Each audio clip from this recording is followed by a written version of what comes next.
This video is sponsored by no one.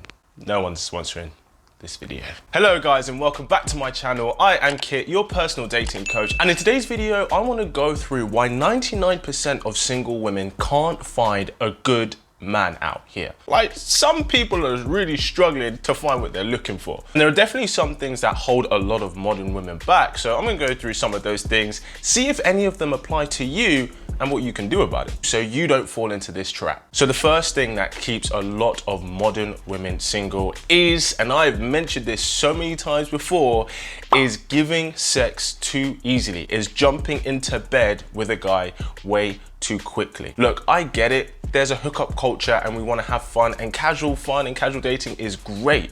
But when you're looking for something serious, this is the worst approach that you can take. You may meet a really great guy, a guy you're attracted to, who is confident, who is intelligent, but if you share physical intimacy with him too soon, that is going to significantly destroy your chances of him taking you seriously and him actually committing to you further down the line. Yes, would a guy have sex with you if he's attracted to you? He would have sex with you within the first 10 minutes if you are up for it. However, a guy who's looking for a girlfriend, while he may have sex with one girl, the girl he actually considers for long term is the one that waits, is the one that focuses on building the emotional intimacy first, as well as the physical intimacy as you start to get to know each other. And I know I've mentioned this so many times in my other videos, but the reason I keep emphasizing this point is because for some reason, there is a modern push for women to just be casual with their bodies and with sex. You know, the push for quote unquote hot girl summer. And yeah, while that can be a great period of time for you to have fun,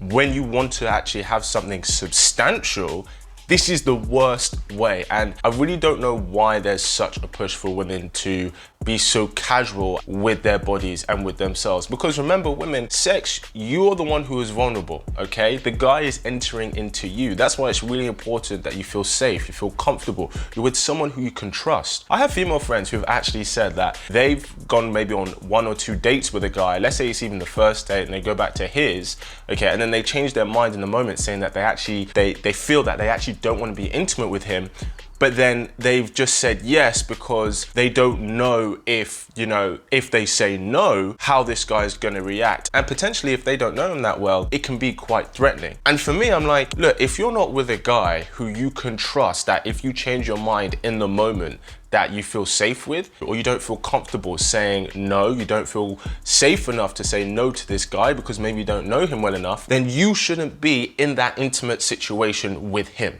You shouldn't be in any intimate situation with a guy that you don't feel safe enough to say, you know what, like, I do really like you and I'm attracted to you, but I really don't want to do this right now. We need to invest, and especially women, because you control the sexual pace of a relationship, or at least definitely in the beginning, we need to invest more time in spending non-sexual time with the person so that we then enjoy the physical intimacy when it comes. This next thing that keeps so many modern women from finding great guys is your standards are too high. Look, I know that you've been sold a dream, okay? You've been sold the tall, dark, and handsome. He's got the perfect smile. He's confident, intelligent, sensitive, masculine, can be a leader, but wants you to lead sometimes. He's gonna have a great job. He's got amazing relationships with his family. He has no female friends. All these things. A lot of women have a tick list of requirements before they give a guy an opportunity. And what's happening is a lot of women's standards are so high, and some of them, I've seen the list, so specific that you are essentially pricing yourself out of the market. No guy exists, or the actual guys who may exist who actually meet all these requirements are like 0.5% of the population. And a lot of the time when I see women talk about what they want in a guy or what they're looking for, it's always things that are very surface level, but not actually things that are conducive for a long-term relationship. So for example, they say he wants to be tall, not thinking, oh, they want him to be kind. You know, they say they want him to earn a certain amount instead of, you know, maybe he's very generous. And I don't mean generous with money, but I mean generous with his energy, generous with his effort, generous with his intention. All of these things are actually gonna be helping you build a real relationship. So whatever list that you have, you need to throw it out and have 3 non-negotiables. Yep, that list that you have, throw it in the bin and have 3 non-negotiables. And these non-negotiables cannot be anything that is to do with how they appear on paper, okay? It has to be something that is conducive for a long-term relationship. So it might be something like this. He must be kind, he must be emotionally intelligent, and he must want a relationship. That is so important. How many times have I not seen on a list that he actually wants a relationship? Because here's the thing, it's all great to have a list of all these things, but if that same guy who meets all your requirements doesn't even want a relationship, you should not even be wasting your time with him. He is not compatible with you. So you know what, out of your 3 non-negotiables, I'm gonna give you one that is fundamental. He must want a relationship, okay? I'll let you decide what the other 2 are. Okay. There's a very toxic mentality that has been embedded into our minds in regards to dating, love, and relationships. And it's not your fault, to be fair. It's not actually your fault. I blame Disney and Warner Brothers. Maybe not Warner Brothers, because they make like cool like Space Jam and stuff. But the idea of waiting for Prince Charming. If you're gonna be waiting for Prince Charming, you're just going about your business, focusing on yourself and everything, which is great, but you think finding a man is just for wait for Prince Charming to knock on your door, and any guy who doesn't fit Prince Charming category in your head is a write-off, you're gonna be waiting for a very long time.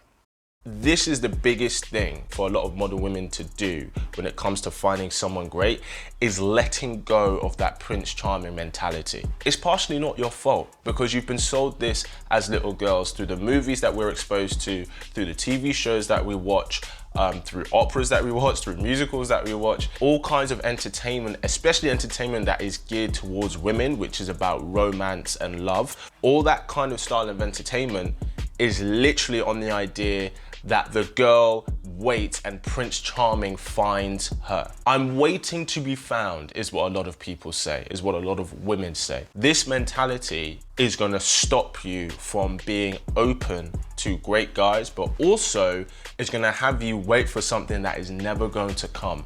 Even Prince Charles isn't Prince Charming. Even Prince William isn't Prince Charming. And I know you know this, but I'm just gonna reiterate, guys are human beings, just like you. They have their own flaws, they have their own insecurities, they have their own things that they're great at, that they're confident in, but that same thing may be a weakness under different circumstances, because we're not just 2-dimensional. There's no such thing as Prince Charming for one person. This whole idea that there's that one person out there who's a perfect fit for you, it's not true. Now, I know that might sound like gloom and doom, but understand that this is a positive thing, because it means that there's not just one person out there who you could be happy with. There's actually a variety of people out there who you could have different levels of happiness with. So actually realizing that you're not just tailored and resistant and constrained to one person, that you're just waiting to come find you. Actually, there's a bunch of possibilities and a bunch of people you can have great happiness with. All you have to do is be open to that. And to be open to that, we have to let go of this. And this next thing that stops so many women from finding a good man is prioritizing the wrong qualities. A lot of modern women choose men based on wrong qualities. And this kind of feeds into the standards that I was talking about, but this is more in depth. I'll give you this example. I was having a really interesting conversation with one of my female friends the other day, and she has always been in a relationship. I think she's had 3 serious relationships, but her current boyfriend, she's been with him for like 4 or 5 years. It's really interesting because she is absolutely in love with this guy. They're gonna no doubt build a family together. You know, they're making plans on kind of building their lives together. Now, we were talking about dating, and she was telling me about a bunch of her single friends who are struggling to find something serious out here, like a lot of people are. And one thing I asked is, okay, you're someone who's gone from commitment to commitment. Yeah, they're just dating a string of men all the time.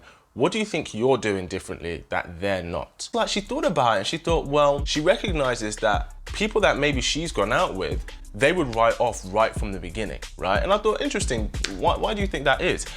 And she said, because they prioritize the wrong things. And I said, okay, so you prioritize different things, right? So does this mean that you give opportunity to guys that they would never give opportunity to? And she says, yeah, that's how it's worked out. Now, don't get me wrong, this friend of mine, she's a gorgeous girl and her guy is a handsome guy. But we talked about her current boyfriend and he went to Oxford, so he's highly educated. I think he's a professor or becoming a professor. But here's something that every girl asks for. He's 5'9". Yeah, he's an average height for a guy. And all of her friends adore him, right? They think he is great, he is amazing with her. You know, he's funny, he's not the most henchest guy, but all of these qualities, they have been introduced that her friends found about him through her being with him. Now, think about this guy is, he's 5'9", okay? So he is average height. So the very guy that a lot of her friends say they would love to find, they would write him off immediately purely because of his height. Now I get it, you like what you like, all right? There's nothing wrong with having a preference for certain things. But if you're gonna write guys off completely based on things that have nothing to do with whether he'd be a good boyfriend, whether he'd be a potential good husband or a good father to your children, then you very much limit the pool of who you're open to actually connecting with. And the reason I'm giving you this example is because I want you to think, you may have friends who are in very happy long-term relationships, but you look at their partners and you think, I want to find someone like him. But then ask yourself, if you saw him on a dating profile or saw him in a bar or a club, would you actually give him a chance? And if the answer is no, then it's really important you start reevaluating how you choose men and what qualities you start to prioritize. Have 3 non-negotiables, and the first non-negotiable, if you're going to take anything away from this video, is does he want a relationship? That should be the first one in every woman's list. Well, thanks for tuning in, and if you're looking for a guy who sparks up your love life, make sure you subscribe to this wonderful tribe. And as always, keep it slick. How?